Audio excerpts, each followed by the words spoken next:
Hello students, I welcome you all for my today's class. So coming to the examination point, we have covered the history taking.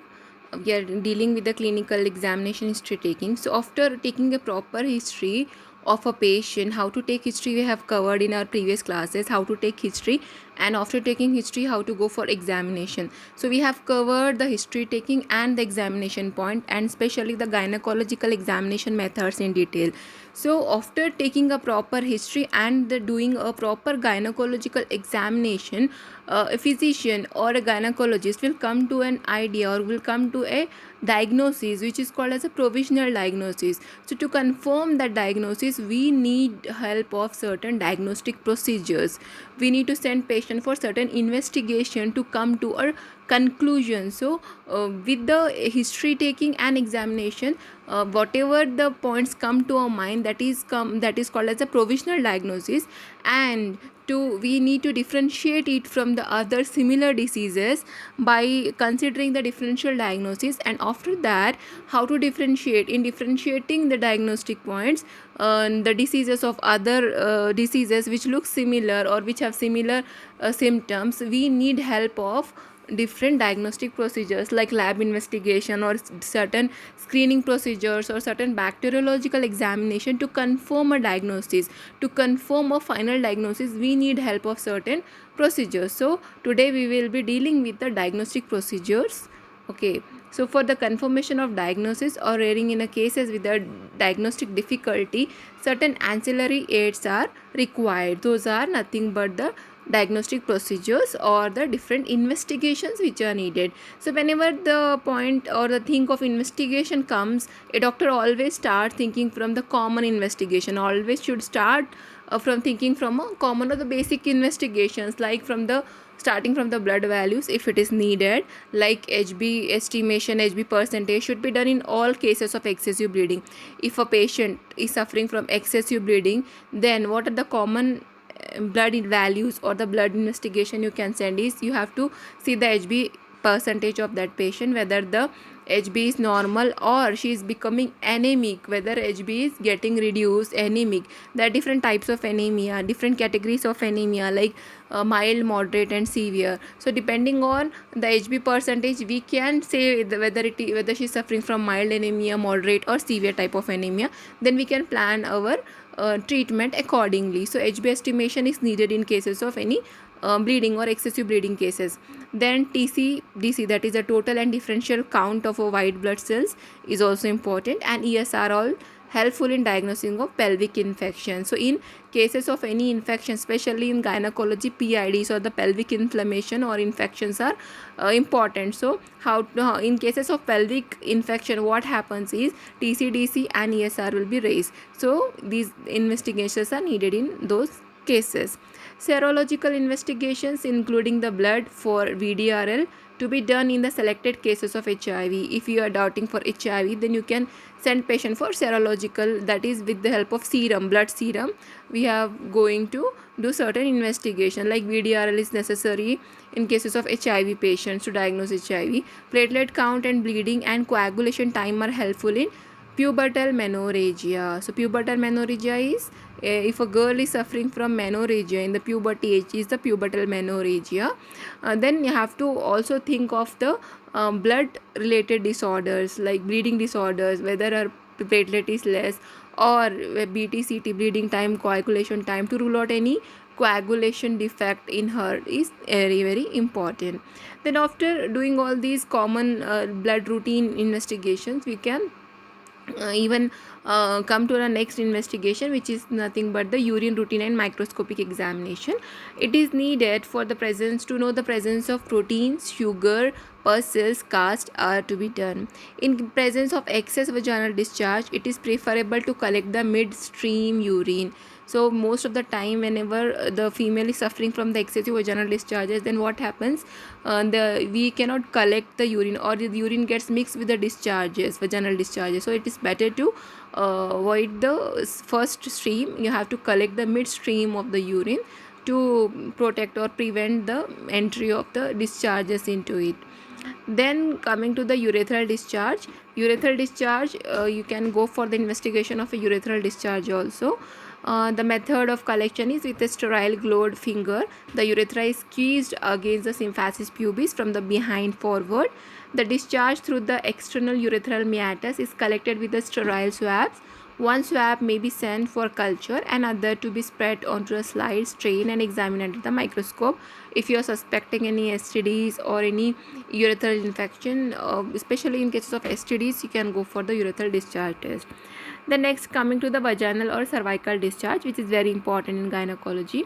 The patient is advised not to have vaginal douche at least in the previous 24 hours. So if you are planning to go for a vaginal or a cervical discharge examination, then you can advise patient to not to go for a vaginal douche. Vaginal douche is nothing but the vaginal washing with any antiseptic solution, like with the betadine and all. We advise patient to wash before undergoing any surgery or what, to disinfect the vagina. So if you are if you have given already the douche, then you cannot identify the organism involved in causing the vaginitis or cervicitis etc conditions. So you can advise patient to not to undergo vaginal douches, or in our Ayurveda you can say the yoni dhavana. So yoni dhavana or yoni prakshalana can be avoided for at least 24 hours before planning for any vaginal or cervical discharge examination.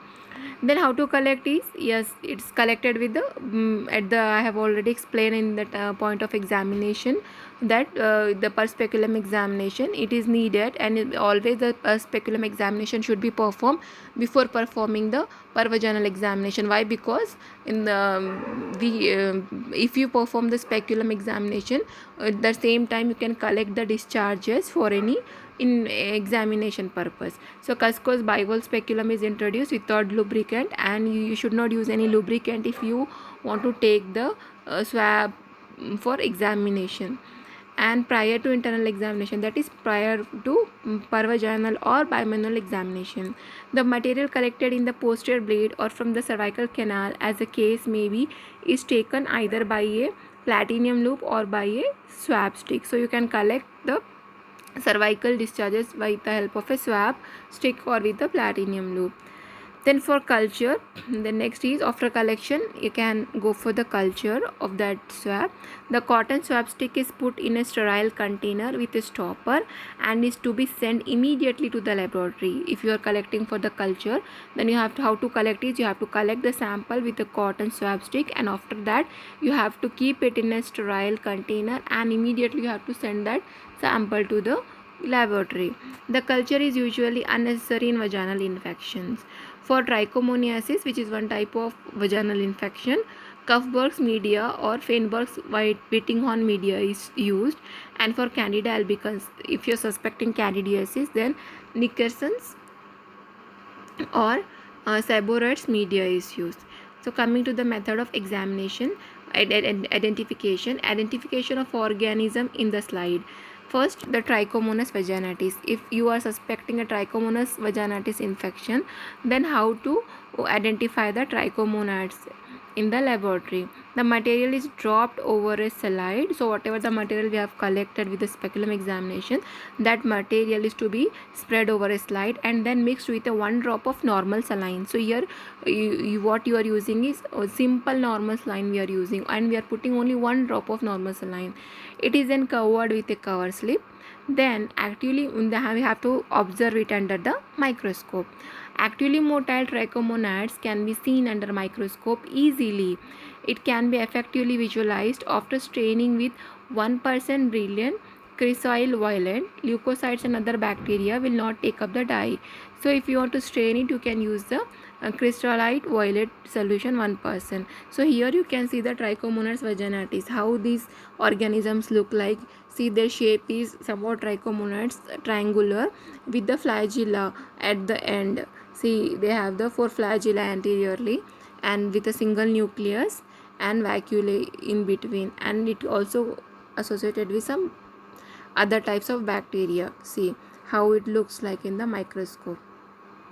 So this is about the Trichomonas vaginatis. Here we are using the normal saline. The next about the Monnalia. how to identify Monnelia is 1 drop of the discharge is to be mixed with a 1 drop of 10% potassium hydroxide. So here the reagent we are using is potassium hydroxide, KOH, and it is covered with a cover slip.